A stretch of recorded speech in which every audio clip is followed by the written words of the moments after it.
ऊंचे ऊंचों के सरों से कदम है आला तेरा, क्या सर भला क्या कोई जाने कि है कैसा तेरा। औलिया मलते हैं आंखें, वो है तलवा तेरा, उसका वो तलवा है। औलिया अपनी आंखों में उसे मला करते हैं, आंखों का सुरमा बनाते हैं। क्या गौस है मेरे गौस की शान, इसलिए तो हम कहते हैं ये कलियर में जो है साबिर का मजा चमक रहा है, ऐसे थोड़े ये जो है देवा में वारिस का मजा चमक रहा है, ऐसे थोड़े ये धामनगर में मुजाहिद मिल्लत का मजा चमक रहा है, ऐसे थोड़े बरेली में आला हजरत का मजा चमक रहा है, ऐसे थोड़े दिल्ली में कुतुबुद्दीन बख्तियार काकी, अमीर खुसरो, निजामुद्दीन औलिया इनके मज़ारात चमक रहे हैं, ऐसे थोड़े भद्रक में बाबा जान का मज़ार ऐसे चमक रहा है, ऐसे चमक रहा है। यहाँ की सरजमीन पर ताही वलीउल्लाह चमक रहे हैं, यहाँ पे नसरे पिया चमक रहे हैं। उसकी वजह ये है जब गौसे आज़म ने जो है ये ऐलान किया था कि मेरा कथा तमाम वलियों की गर्दनों पर है, तो उस वक्त जितने वली थे, यहाँ तक के माँ के पेट में जो वली था, यहाँ तक के आलम अरवा भी जो वली थे, जब गौस ने बगदाद की जामा मस्जिद से यह ऐलान किया था हर वली अपनी गर्दन को झुका जा और कहा ऐ गौसे आज़म आपका कदम हमारी गर्दन पर सिर्फ नहीं बल्कि हमारी आंखों हमारे सरों के ऊपर है।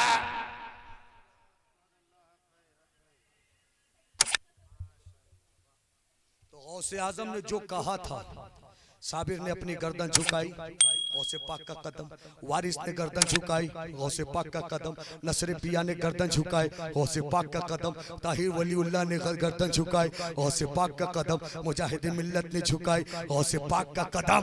जिसने झुकाया, यहाँ तक के ख्वाजा गरीब नवाज खुरासान की पहाड़ी पर इबादत कर रहे थे।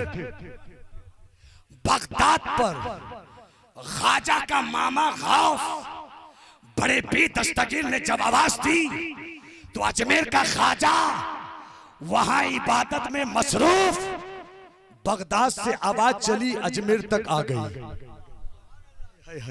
मेरा ख्वाजा यहां बैठे बैठे गौस की आवाज सुन रहा है।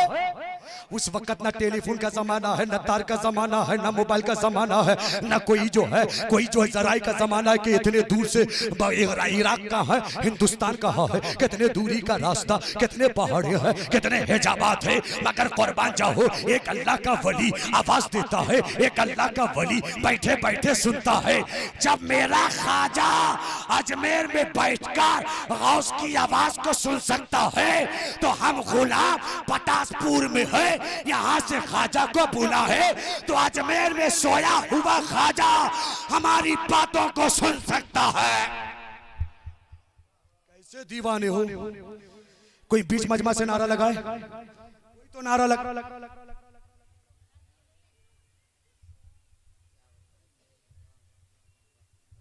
नाराए तकबीर, नाराए रिसालत, या गौस हुजूर मुजाहिदे मिल्लत, हुजूर बड़े सरकार किबला, हुजूर नसरे मिल्लत, हुजूर फकरे मिल्लत, नाराए तकबीर।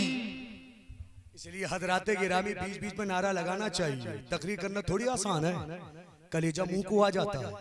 अब जब 2-1 मिनट का नारा देंगे तो हमें वक्फा मिलेगा, हमें कुछ आराम करने को टाइम मिलेगा, मगर आप नारा नहीं सीखे, बड़ी ताज्जुब की बात है। इसलिए मेरे नौजवान भाइयों, ये सब चीज में बहुत कमजोर हैं आप। आपको मोबाइल चलाना बहुत अच्छी तरह आता है, आप कंप्यूटर चला लेंगे, फेसबुक चला लेंगे, व्हाट्सएप चला लेंगे, सब कुछ कर सकते हैं। 4 नारा लगाकर आप अपने आप को ये नहीं दिखाते कि हम भी मुसलमान हैं। तकलीफ है कि नहीं, दुख होता है कि नहीं चचा। हमारे जवान जो इस मुआशरे के समाज के हैं किस तरफ जा रहे हैं। हम नाच सुनेंगे, बेशक सुनेंगे, मनकबत सुनेंगे, बेशक सुनेंगे, लंगर खाएंगे, बेशक खाएंगे, हमें जो कुछ करने का जो हुक्म है, जायज है, मुस्तहसन है, सब कुछ करेंगे। मगर इस्लाम की तालीम जिसे सीखना फर्ज है, तुम वो सब चीज से दूर क्यों हो, वो सब चीज से कोसों दूर क्यों हो। कोई कुरान को पढ़ना नहीं जानता, नमाज का तरीका नहीं जानता, रोजा रखने का क्या ढंग है वो नहीं जानता, माँ बाप की इज्जत को नहीं समझता, फराइज व वाजिबात के अहकामात को नहीं जानता। अफसोस, मेरे आका ने कहा था हर मर्द औरत पर इल्म हासिल करना फर्ज है। मोबाइल चलाना फर्ज नहीं है, कंप्यूटर सीखना फर्ज नहीं है, डॉक्टरी हासिल करना फर्ज नहीं है, इंजीनियर बन जाना फर्ज नहीं है, मजहबी इस्लाम की तालीम हासिल करना फर्ज है। सारा मजमा मिलकर कह दो सुभान अल्लाह। तो कहना ये चाहता हूं मुसलमानों, आज हमारे ऊपर सबकी निगाह है, हमारे ऊपर सबकी निगाह है कि मुसलमान मुसलमान मुसलमान सब कुछ जानता है, मगर तरक्की की तरफ जो है कदम कैसे बढ़े उसे जानकर भी अनजान हो जाता है। आज मुसलमान बहुत कमजोर है कि नहीं? क्यों? अरे सब पर अल्लाह का फजल तो मुसलमानों पर है। जो अल्लाह का मानने वाला उस पर अल्लाह का करम ज्यादा है कि नहीं? मगर आज देखिए, हम बीमार होते हैं टूट जाते हैं, परेशान होते हैं टूट जाते हैं, मुसीबतें आती हैं अंदर से टूट जाते हैं। आज लोगों का हाल ये है कि ये यहाँ तक के लोग कहते हैं कि यार वो अच्छा रह रहा है, वो काफिर है, मुशरिक है, वो नाफरमान है, मगर उसकी जिंदगी देखो कितनी खुशहाली है। मगर हम अल्लाह के बंदे, उसकी नमाजें पढ़ते हैं, इबादत करते हैं, रियाजत करते हैं, उसका नाम लेते हैं, उसकी बंदगी करते हैं, मगर देखो हमारी ही साथ परेशानी है, हमारी ही साथ मुसीबत है, हमारी ही साथ उलझने है, हमारी रोजी में बेबरकती, हम ही जो टूटे टूटे रहते हैं। तो यहाँ तक लोगों के दिलों में ये वसवसा, ये सोच, ये कैफियत कौन डाला? अरे किसने डाला? इसी सोच को समझना है, इसी समझ को समझना है। शैतान किन किन तरीकों से जो हमें बहकाता है, भटकाता, कभी आप समझते हैं? देखिए, शैतान जो है ना, चोर जो है उसी के घर जाएगा हजरत जिसके घर माल होगा। चोर उसी के घर जाएगा जिसके घर माल होगा, दौलतें होंगी, खजाना होगा। चोर कभी उसके घर जाएगा जिसके घर कुछ नहीं होगा, फकीर होगा, गरीब होगा। मौला अली से किसी ने पूछा था कि हुजूर बताएं, आप लोगों के पास जो है ज्यादा शैतान क्यों आता है? कहा हम लोगों के पास नहीं आता, यहूदी था तकरीबन। मौला अली ने फरमाया कि है नादान इस पूछने वाला बंदा, तेरे पास काहे को जाएगा? तेरे पास है क्या? हमारे पास इसलिए आता है कि हमारे पास ईमान की दौलत है। मौला अली ने कितनी अच्छी बात कही कि हमारे पास शैतान आएगा भैकाने, क्योंकि मोमिनों के पास ईमान की दौलत होती है, मुसलमानों के पास इस्लाम की दौलत होती है, इबादत की दौलत है, रियासत की दौलत है। तो शैतान काफिरों के पास बहकाने नहीं जाएगा, मुशरिकों के पास बहकाने नहीं जाएगा। अरे जिसके पास कुछ नहीं है उसके पास क्या लेने जाएगा?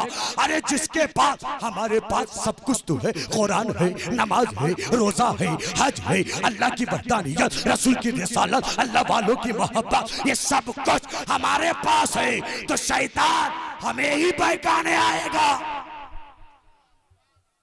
वरना जिसके पास कुछ नहीं उसके पास क्या करने जाएगा? इसलिए मुसलमानों, अगर आजमाइशें आती है ना तो समझ लेना ये अल्लाह का बहुत बड़ा करम है कि अल्लाह हमें आजमा रहा है। वरना आजमाइशें अगर बुरी होती माज़अल्लाह, तो मेरे आका को अल्लाह नहीं आजमाता।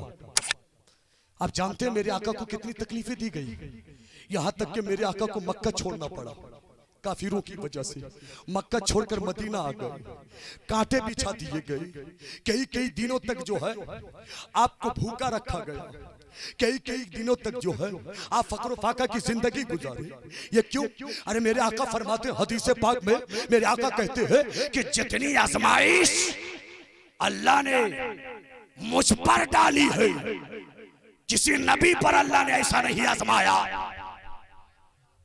और मेरे आका फरमाते हैं कि अल्लाह जिससे जितनी मोहब्बत करेगा अल्लाह उसको उतना ही आजमाएगा। कभी औलाद लेकर आजमाएगा, कभी मुसीबत देकर आजमाएगा, कभी बीमारी देकर आजमाएगा। कुरान में अल्लाह फरमाता है वला नबलुवन्नकुम बिशैइन मिनल खौफि वल जू व नक्सिन मिनल अमवाली, यानी ऐ मेरे बंदो मैं जरूर तुम्हें आजमाऊंगा। कभी भूख से आजमाऊंगा, कभी तुम्हें प्यासा रखकर आजमाऊंगा, कभी औलाद लेकर आजमाऊंगा, कभी बीमारी देकर आजमाऊंगा। पता ये चला आजमाइश मुसलमानों पर आती है उसके ईमान को मजबूत करने के लिए, उसे अल्लाह से करीब करने के लिए। मेरे गौसे आजम अल्लाह के कितने बड़े महबूब बंदे। मेरे गौसे आजम फरमाते हैं एक दिन ऐसा होता था कि मेरे पास खाने को जो कोई सामान नहीं हो, मेरी तरफ देखेंगे जो तवज्जो के साथ, मेरे पास खाने को सामान नहीं होता था। मैं कई कई साल तक बिना दाने के रहा, बिना गिज़ा के रहा, बिना अबो दाना के रहा। औसे आज़म फरमाते हैं जब मुझे भूख लगती थी तो मैं जंगल के पत्तों को तोड़कर खा लिया करता था। बड़े पीर का फरमान है। आज अगर हमें 3 टाइम में 1 टाइम अगर अच्छा खाना ना मिले तो मुंह फूल जाता है, कभी बीवी पर गुस्सा होते हैं, कभी फला फला फला फला। अरे हम खुशकिस्मत है, अल्लाह वालों ने कुर्बानी दी जा, आज घर में बैठकर हम सुकून की जिंदगी काट रहे हैं। वरना आप सहाबा की जिंदगी देखो, 1 वक्त खाते थे, 2 वक्त भूखा रहते थे, मगर अल्लाह का करम है कि हमें 3 वक्त दाना पानी मिल रहा है। मेरा अल्लाह रिस्क देना भी जानता है तो छीनना भी जानता है, मगर रब इतना करीम है। हम शराब पीते हैं मगर अल्लाह हमारी रिस्की को बंद नहीं किया, हम नमाज छोड़ते हैं मगर अल्लाह हमारी रिस्की को बंद नहीं करता, हम जुआ खेलते हैं अल्लाह रिस्की को बंद नहीं करता, हम जो ताश खेलते हैं अल्लाह रिस्की को बंद नहीं करता, हम बुराई करते हैं अल्लाह रिस्की को बंद नहीं करता, हम जुर्म पे जुर्म, हम खुराफात पे खुराफात, हम वाहियात पे वाहियात, नाफरमानी पे नाफरमानी क्या नहीं करते। मगर बताओ दिल में हाथ रखकर अल्लाह रोजी बंद किया है क्या, रिस्क बंद किया है क्या? हम गुनाह भी करते हैं फिर भी खा रहे हैं, हम गुनाह भी करते हैं फिर भी पी रहे हैं, हम गुनाह भी करते हैं, मगर याद रखो ये रब करीम है कि हमारे गुनाहों को देखकर भी हम पर अज़ाब नाज़िल नहीं करता। इसलिए ऐ मेरा बंदा, मैं तुझसे 70 माओं से ज्यादा मोहब्बत करता हूँ। जब बच्चा गलती करता है तो बाप पहले सजा नहीं दे देता है, घर से निकाल नहीं देता। जब बच्ची गलती करती है तो माँ घर से निकाल नहीं देती है, समझाती है, बुझाती है। मेरा रब भी वैसे हिदायत की बातें करता है। मेरा बंदा अब तो सुधर जाना, अब कहाँ जा रहा है? या अय्युहल इंसान मा गर्रका बिरब्बिकल करीम, ऐ इंसान तू कहाँ जा रहा है? तेरा रब तुझे बुला रहा है, तेरा खुदा तुझे बुला रहा है, तेरा खुदा तुझे याद कर रहा है कि मैं तुझे अपने करीब कर लूँ, मैं तुझे जो है अपना महबूब बना लूँ। मगर याद रखो मुसलमानों, ये मुसलमान आज किस तरफ जा रहा है हमें बताने की जरूरत नहीं है। ये फख्र मिल्लत जानते हैं, आपके पीर है, हम सबके रहनुमा है, ये आपकी जिंदगी को देखते हैं। मगर याद रखो मैं 3 साल से यहाँ आ रहा हूँ, यही पैगाम देता हूँ। हर आलिम का यही पैगाम है, हर पीर का यही पैगाम है, हर शायर का यही पैगाम है कि जो कुछ हो जाए मगर खुदा नाराज ना हो पाए। जब खुदा नाराज होता है तो उस बस्ती को उसके अजाब से कोई नहीं बचा सकता। ये नाराजगी के सबब है। आज मुझे बताने की जरूरत नहीं है कि फलस्तीन में क्या हो रहा है। कितनों को मालूम है फलस्तीन के हालात? हाथ उठाकर बोले, हाथ उठाकर जरा बोले, फलस्तीन की बातें जानते हैं?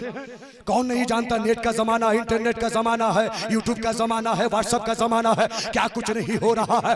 अरे यारो वो तो फलस्तीन पे होना था, रसूल ने कहा था, बोलो सुभान अल्लाह, फलस्तीन पे ये होना था क्योंकि रसूल ने ये कहा था 1450 साल पहले कि एक दिन आएगा बैतुल मुक़द्दस जो मस्जिद अक्सा है ना, उसकी हिफाजत जो है मेरी जो है कुछ उम्मतें जो है जी जान लगाकर औलादों की कुर्बानी देकर अपना खून बहाकर अपनी औलादों को कटाकर उस मस्जिद की हिफाजत क़यामत तक करती रहेगी। मगर यहूदी इस्राइल को जितनी ताकतें लगा दे, जितनी कुव्वतें लगा दे, तो बरसा दे, बंदूकें चला दे, ये पिस्तौल चला दे, ये मशीनें चलाकर उनके घरों को तबाह करते, उनके बच्चों को काटते, उनकी औरतों को मारते, उनके जो है शहरों का साया उनके सर से छीन ले। मगर ये फलस्तीन के मुसलमान एक कदम भी नहीं पीछे हट सकते।